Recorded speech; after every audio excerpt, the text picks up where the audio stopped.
especially with, you know, prior to this, when I would switch angles on you or me, whatever, it'd be a different background. Whereas here, you're in the same room because there's the same gray background and stuff, you know? Right, very true. Yeah. So that helps. Yeah, that is nice, huh? Yeah. Forgot that you were here. Everyone, hi.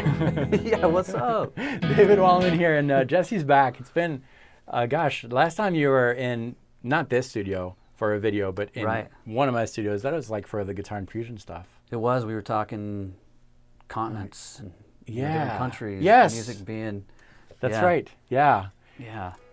Thanks for being back. Right. Excited. Oh, thanks, man. Thanks for having me back. A lot has changed since. We're just talking about that off video, how life as a musician seems to be like always like something new coming, and do you want to go there? Do you want to go there? And it's like ongoing. Absolutely. Trying to make those decisions, you know. Right, yeah. Because, you get drawn to something, you start heading that way, and you go, I don't know if I want to go that way or not. That's right. So, but it's nice to be involved with somebody else and get, get some different perspective. And Yeah. Yeah, because I think that helps make decisions easier. You know, I you agree. get in your own head, and you could sit there all day. Yeah. You know? So, and there's growth, when there's like two people in the same room. Yeah, I think so. At least, and that's really why I wanted to bring you in. But I was going to say, at least we have somewhat of a topic. Right, yeah. Wow, think of all the topics that we have that we talk about, just on the fly, Yes. And then when it comes to like, let's think of a topic, those go out the window. You forget about so many things. Yeah, and I think this is kind of tough. You're perfect for this because, so for those of you who don't know, Jesse and I have been friends for a while now. Actually, before I even moved here in Colorado, I reached out to you because you were running the Academy of Guitar. That's right. And so you've been teaching forever. Right. And when you reached out to me, there was some people that kind of knew of you prior to that too. Okay. That I ended up putting it together. That, Yeah. And it's a small world. It is. Once you start, talking a little bit. 5 minutes and. Yep. Yeah. So you've been doing that, teaching, Yeah. Gigging. I've done some stuff with Jennifer Batten. Yeah. I met Jennifer through you. Right. And you guys met at we met at GIT. GIT back in '85. Okay. Yeah. Before she did the Michael Jackson stuff. That was before. Yeah. Nice. Yeah. She was playing in a bunch of bands. So you guys have been friends for a long time too. That's a long-lasting friendship. Yeah, and speaking of that idea of getting together with somebody, just getting that inspiration. Yeah. And being able to talk freely about music and things that are going on and seeing what other people are getting into. Yeah, and I think that's what I love about music. When I first got into it, I thought, gosh, like those guys are up there, like Jennifer, like people that I would look up to. Right. They're like up there, and then here I am here, and I'm discovering more and more that it's not that. And no, because everyone's on that journey. Yeah, it is, exactly. Right. And so I think we need to talk a little bit. I'd love to talk about the thought process that is going on. Yeah. Whether you're alone or with someone. Right. As to how do you start with like what is happening in your mind when you have something like this, I'm starting with, oh, that sounds cool. And then, well, what if I move my finger here? Well, that sounds cool too. That brings us places, and then here. And then soon enough, you've got these shapes going on, and then you're like doing that kind of thing. Right. And there is some feel to it, and there's some ears, but I think there's also, it'll be interesting to kind of like ask ourselves, what is happening inside? I know some things that have happened for me.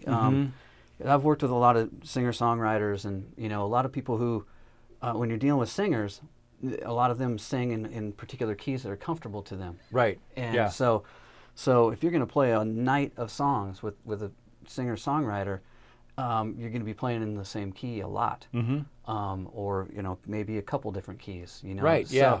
So then to think about how to keep it fresh. Because a lot of times they're playing and they're, thinking of the guitar as being an accompanying instrument, and just their vocals are the melody, and that's what's driving it. They're not trying to come up with a lot of different, shapes for those chords. They just want that to be a bed for their voice. Yeah. So then, if I'm another instrument involved in this, I'm going to have to try to add some color some texture. And so one of the things I've done is thought about, well, if somebody plays if somebody's playing an E chord here, well, then I might grab an E chord here. So I'm going to think of like a off the A string, it's like a C shape. Right. Yeah. And what I've found is that if this happens, if this is the case, and I'm in the key of E major, Yep. then what ends up happening for me is I will picture a mode in this position. Okay. And I will think this then would be, if I'm in E major, then G sharp is the third, and so that would be Phrygian. A would be the fourth, would be Lydian. So here, then I have my Lydian mode, Right. Yeah. or Phrygian, all right in here.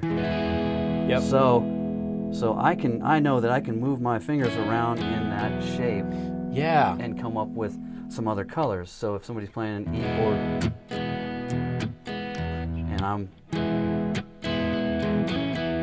Right. You got all these extra colors that you can add. that I can think out of this shape. So I'm not necessarily thinking of chord tensions, Yeah. or the actual name of a chord. Right. I'm just thinking of sounds and movement that I can use because I know that these will fall within that key. Yeah. So in other words, and that makes sense. That chord belongs somewhere. Right. Belongs to something, a mode, a scale, Yes. a key.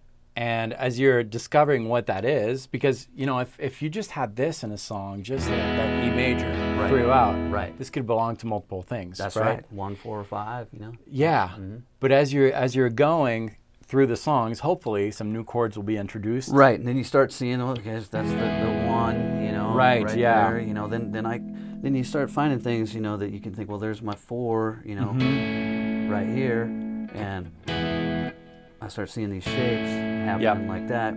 I've got my 5 right there, so I could. Right.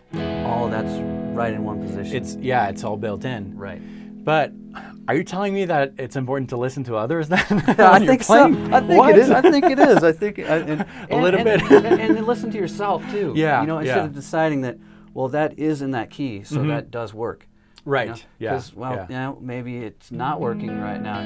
That note's in there, but you're according to what the melody is, what this guy's singing or this gal's singing.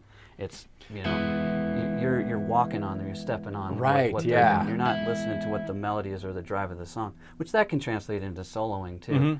If you're not building off of what has already been the groundwork that's been laid down by the melody, and you just think, well, we're in this key, so I can just burn in this key. Right. Yeah. With no regard to what the melody was, then it's not as fun. Right. It's not, and I think that's key because when you were explaining, the 1, 4, 5, all that makes sense. It didn't years ago when I started. I was like, what does that mean? But really, in a way, you can play tastefully without knowing that. Right. If you use your ear, because go ahead, maybe just create something on that E, just one chord. And I'm a singer, and I'm a player. I'm listening to the singer, and the singer says something like da da ba da bum. Those notes create a canvas. Da da ba ba bum. Some of these notes are not in your chord, but they establish the mood. Da, That's ba, right. Ba, ba, ba. So if you can mentally ba ba ba ba ba, know that these are gonna work. I got really lucky. Ba, ba, ba, da, da. That gives you your key, and you don't even have to think in terms of numbers, modes, and all that. That's exactly right. It's super useful to do Yeah, that, right. but your ear is your primary teacher. That's I'd true. say, And right? once you do that, once you've established those notes, then if this is just we're playing this one chord, then now maybe your melody you did made this chord now be the 5 chord. Right. Yeah. Yes. And so. And I think so that's important. Knowing your role and the experience that's going on. Are you the accompanist? Are you just playing and supporting someone else? Right. Or are you the lead and they are supporting you? And if you're the lead, then you always have to listen to others, to what's Right, going on. right. But sometimes by listening, the listening experience will tell you, okay, I have freedom here to do things Absolutely. because it's maybe not as busy as Right. other places. But then I've taken that same idea, then then when you're sitting there with your guitar alone, and just grabbing things on the neck, and thinking, well, this E. Well, what if I drop a finger and Yeah. Beautiful. And I now like all of a it. sudden I have something else going on. Yeah. And then maybe I'll put a little rhythm to it. Mhm.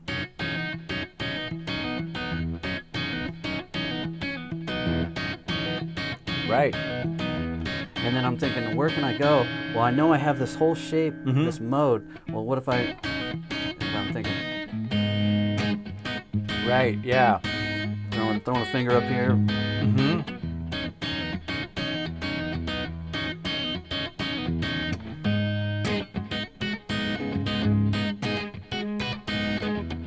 Mm-hmm. That's wholly driven by a shape Yeah. on the neck and just finding sounds and using a groove, a rhythm, to think about where I'm going. I chose to go to this G sharp here only because that was still in this shape. Right. And I pulled this finger up here just as an octave. I knew all of these notes could fit in there. Right. So, Yeah. I just thought, I'll try it. Yeah. See what happens. Yeah. Then I know, well, I have these notes up in here. And you can pick from notes that you previously played Right. to embellish new chords. Exactly. And then all of a sudden you start maybe establishing a rhythm and a Yeah, melody, yeah. something a little hook, something to go off of. Yeah. Like that, It's kind of like I just filmed a video about can't remember what, but but basically the idea it was kind of like that. The idea was like you start with something, that's a statement. Yeah. And I always go back to stories. If this is like stories, countries, like, Right, I'm like, right, come yeah. on, David, think of something else. But if this is your story, and we think, okay, this represents like people on a desert island, okay? So the more information I add, it's still going to be in that island, hopefully, right? So maybe it's a group of people in the island, and here are there's a parrot on the island. That's the parrot, Yeah. There's a pirate too. That's the pirate, whatever. Right. A little rum in there somewhere. Right, yeah. So all that's part of the same story. But if it's suddenly, I've got my story going on, that's fine, that's great. But then suddenly you've got something completely different. Right. That's another story that is being told. So that's possible, like multiple keys in the same songs. Then you get kicked off the island. Right. Yes. Yeah. Yeah. Right. And it becomes a show. Right. Exactly. But the idea is like if you listen to other people, they're gonna like paint that story. Right. And your role is not to completely take the story outside. Yes. But support that story, add I agree. details, repeat elements of the story in your own story. Yes. And the parallel musically is like if I'm like you were saying, like you were doing here, I'm starting with this chord. Well, all the notes that I'm playing are elements of that story, right? Maybe characters or colors, whatever. Right. You can take a step of faith and try something. Hopefully it'll work. The more you do this, the more it'll work. But let's say that I got this chord. If that does work with my story, well, I can change that chord by borrowing characters that were in this original statement. So this one right here will also work. This note because it's part of the same. That's a good way of looking the at same story. Yeah. I agree. I think what we should, knowing this, I think we should just play a little bit. I'll play a shape, just one chord. Yeah. And use your ears to complement the story. And if you make mistakes, well, that'll be good because then we learn out of it. There we go. But here's the blank canvas story type of thing, and I'm not going to tell you what it is because that's irrelevant. Just use your ears and fish around to try to complement this. Sounds good. Does it? Sound good? Yeah, that sounds good to No, me. here's right. I'm sorry. Oh, come on, no E. I don't want the E. So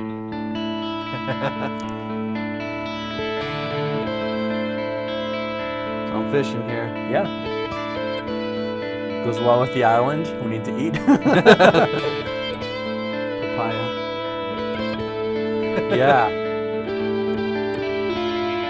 don't know if I like that, but it's I don't know. mysterious. It is. Definitely makes a statement. Now it's happening. That kind of works too, actually. If I go.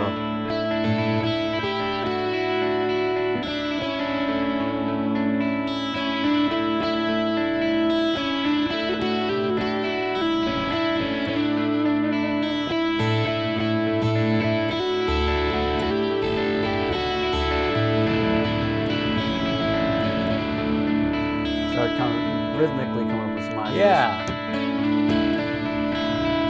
It's cool because I can hear you're more confident as we go, less fishing, more coloring. Yeah.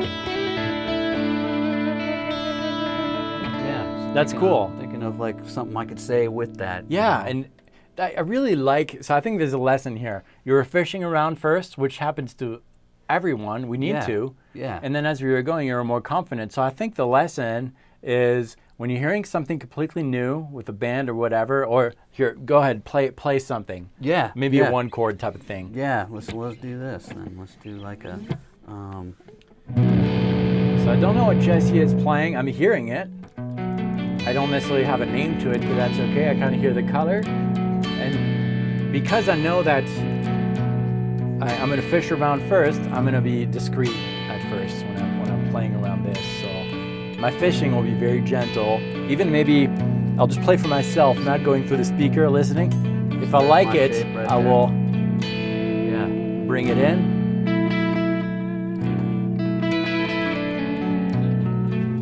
So that's your chord, yeah.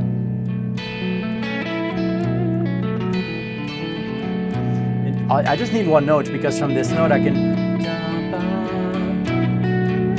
kind of sing, but I'm discreet. I still don't know the key, but I don't really need it. I just need my ear, and as I'm drawing like possible characters, I can build confidence in. Okay, now I know the picture. Yeah. But all that to say that the lesson is start discreet maybe. Right.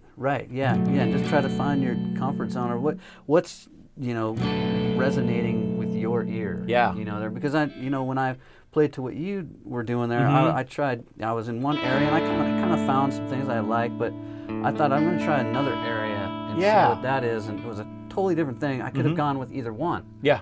And gotten comfortable with either one. Yeah. It's just a matter of you deciding that's the key I'm going in right Yeah. there against something like that. Mm-hmm. Yep. You're full of lessons because you just said something very important, actually. Like you said, directions. Right. And that only happens because my original statement, if we analyze what was going on, there's multiple notes, but there was like an A, Right. another A, so that's just one statement, really. Yeah. And then I was playing a D, so that's two different notes, A and D. And then this note, that's an E, and then another A. So I was just playing three notes. Right. And typically you have the choice of, 12, but if we want to keep it like contained and Diatonic. make sense, Yeah. you'd have 7. Right. And so 3 out of 7 are taken. That's a lot of options for you to pick from. Right. Whereas if I had something like, that progression we were jamming over earlier? Yeah. Can you play that? That was cool. Let's see, I was doing like It's richer, like F sharp type of thing. So that's multiple chords. If I was to extract all the notes from those chords and put them in a same bucket, reorganize them, I would probably have like just one possible scale.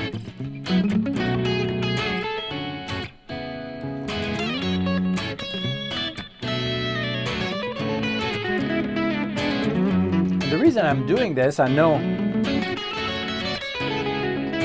it's not because I'm a musical genius, it's because you're telling me what to play in essence.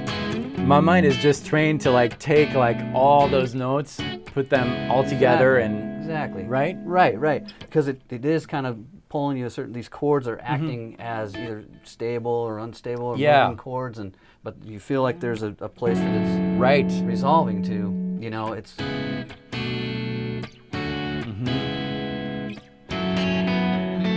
bringing us back.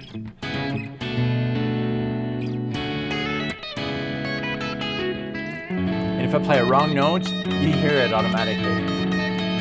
Right. And that's because if I take all your chords at once, it creates that canvas. That's right. That's exactly right. It's part of the same story. But you could build from that, you know, if you wanted to. If it's like, if you like that note, Right. If you like that note, Well, then, yeah. you know, then you know you have a home base, Mm-hmm. you know, of what all this was kind of dictating. But when you step out there like that, you know, you have a comfort zone to come back to. Yeah. You know, okay, I was in this key, but I hit this note, I kind of like it. Mm-hmm. I'm gonna throw it in there occasionally, and you know.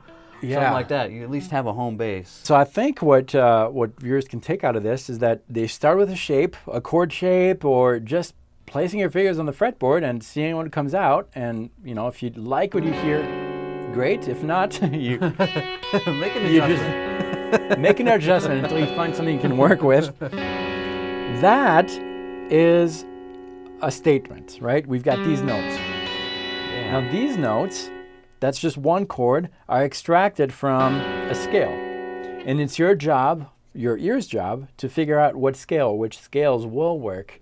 The only rule really is that these notes need to be part of the scale. Yeah. And every note has a function, right? Root, second, third, and so forth. And just make sure that there's only one note that has the function that you want. Like if you decide that this is your root, you can only have one root. Right. And so forth. And even without analyzing too much what's going on, just use your fingers and reach for close notes. Maybe instead of this one, maybe here. See what that note does. Does that work?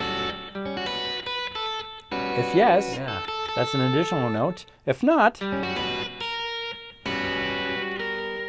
then you change it. But in this case, yeah, I think this is the best one. Yeah. And then just try it. And then soon enough, you'll have the shape. Da, da, da. Your ear is kind of taking over and directing your path, but Exactly. that's kind of what you're saying. I think it's a good way to. I think it's a good way to just go about it. I mean, and then it always can be, verified by theory. Yeah, you know? yeah, exactly. Yeah. Someone Yes. will go, well, you're just thinking this, or Right, whatever, yeah. But it's good to pull from both. I think so, too. Ways. Sometimes the theory can drive you there. Exactly. Sometimes just a sound can drive you to something. So. I think the main thing with theory is that I think it's super useful, but the main thing is not to just use theory as the only way to make music. Right. And I think, like you said, if you take there's so many shapes and patterns on on the fretboard that so many things you can find just from a shape, just from a pattern. Exactly. On there that'll end up being a musical idea. I think that's the cool part of that. And that's if we were like creating, if we were like, hey, let's sit down and play, and just we'd just build something from that. Just start from somewhere and see what each other is taking from that. And if you have multiple instruments, you get a bass player that's going to lay it down, and you get the drums. All of a sudden, you have a musical statement happening. That's what I always loved about music. It's like there's no one set path method to master this thing that you can never master anyways. Right, But, exactly. Anything you're doing musically is going to help something else musically. Yes. So often people say, where do I start? Just start by grabbing your instrument. Right. And you'll start somewhere, and that's the great way to start. Just make noise with it. Yeah. Yeah. See what happens. Yeah, see what you can do. And I found the same in business or in anything in life, I guess. If you don't do anything, nothing will happen. But if you do something from there, musically, if you do something from this, there's a lot of information there going on. What are these two notes doing? How much pressure am I putting on there? From there, you can only go to a better way or to a worse way. Absolutely. Both are winning ways, because if you go to a better way, awesome, that clicks. A bad way, That's great because that teaches you not to go there anymore. I think so too. And and the probably the underlying thing to all of this for me is when I think of is rhythm. Rhythm is what always drives it home for me. It's because that's going to help me to resolve things and know when to resolve or how far I'm going to go with something. So we take a chord, but what's the meter of that chord? Right. Is it something fast? Or is it something slow? That's what's going to help us dictate these melodies and these ideas. I think there as well is letting rhythm be a driving force. So yes, if you're just sitting there by yourself and you're finding some chords, well, pop on a metronome at the very least, get a tempo, and then see if that drives an idea, a rhythmic idea. Yeah, there like that. That's very good. Because then that's what makes it a musical idea from there, and that's always the thing that people grab onto first with any music is rhythm. I agree. I've spent my whole life hearing somebody say, I love that. I love the beat of that.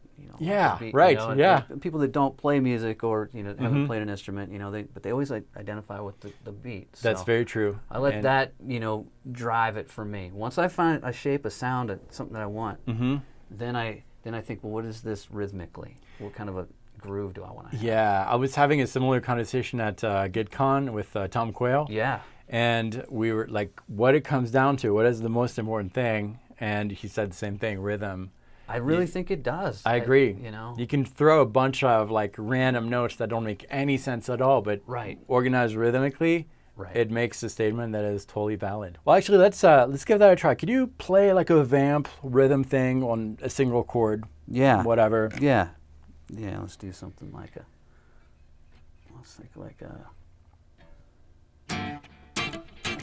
Yeah, something like that. So strong statement, simple too, like anybody can tap this.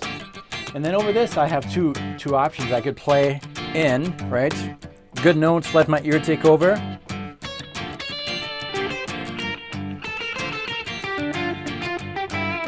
So there is some rhythm aspect to it.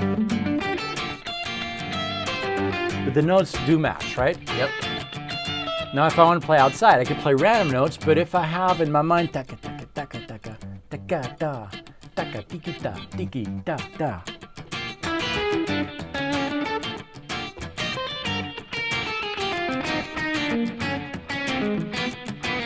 It still works. I don't know what I'm doing, but it works because of the rhythm. So that's exactly spot on. Yeah. And then thinking of try something now, play over that. I can get like a. Give me the chord. Give me that chord.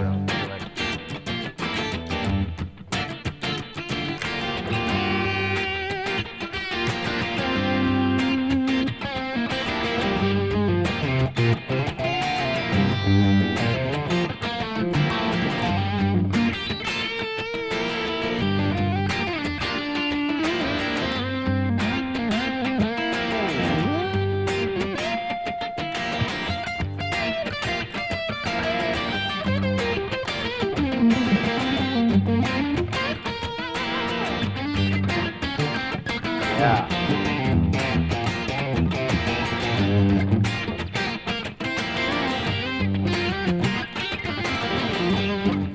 That's awesome. It's coming out at different angles. It is, yeah. Just holding notes longer, bending notes, things like that. And then, because you were holding down that groove, you had this kind of, had that rhythmic thing going. Yeah. So I could play rhythmically with you like that, or I could play, in halftime of what you were doing. Yes. And so holding notes out longer and things like that. And so that's when you think of phrasing and different people's phrasing and ideas of that. It's just the rhythmic approach to that. And so a lot of freedom, not only with notes, but with the rhythm too. Right. All right, so for those of you who want to work on this, there's several steps. The first step is find your shape. Find notes around it that will work. And then add life to it.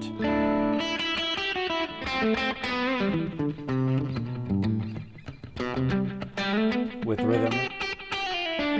And if you have a metronome, that's even better. But absolutely, yeah. All those things. Yeah.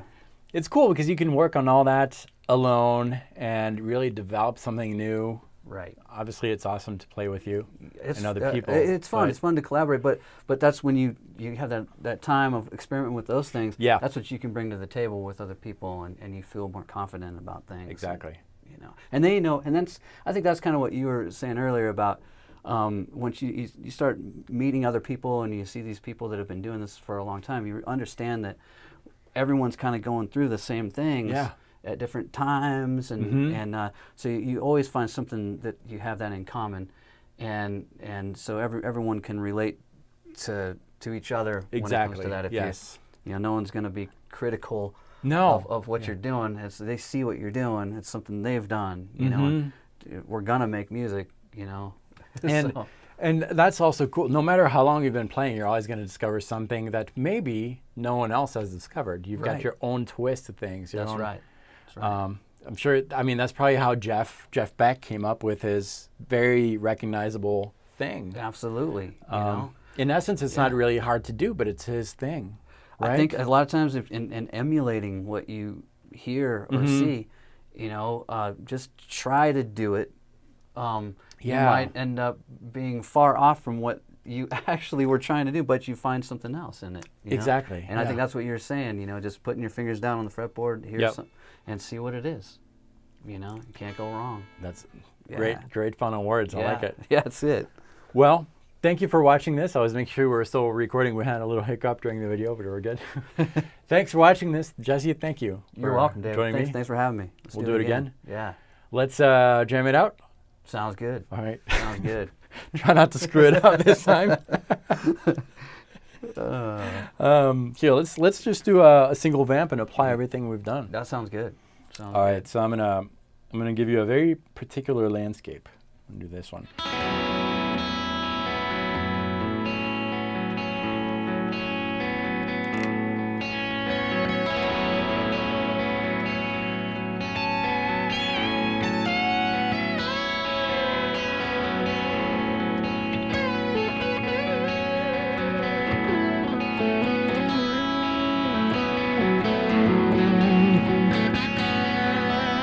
That's a lot of freedom that you have. Because I'm just playing at just a few notes. It's still important to listen because at any time this could happen.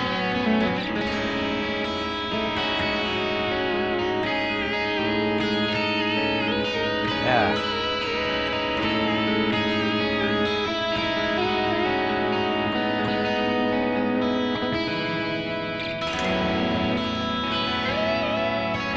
So cues are really important, right? Yeah, right. Hopefully that is a good cue. It's I'm going up or I'm going down, Yes.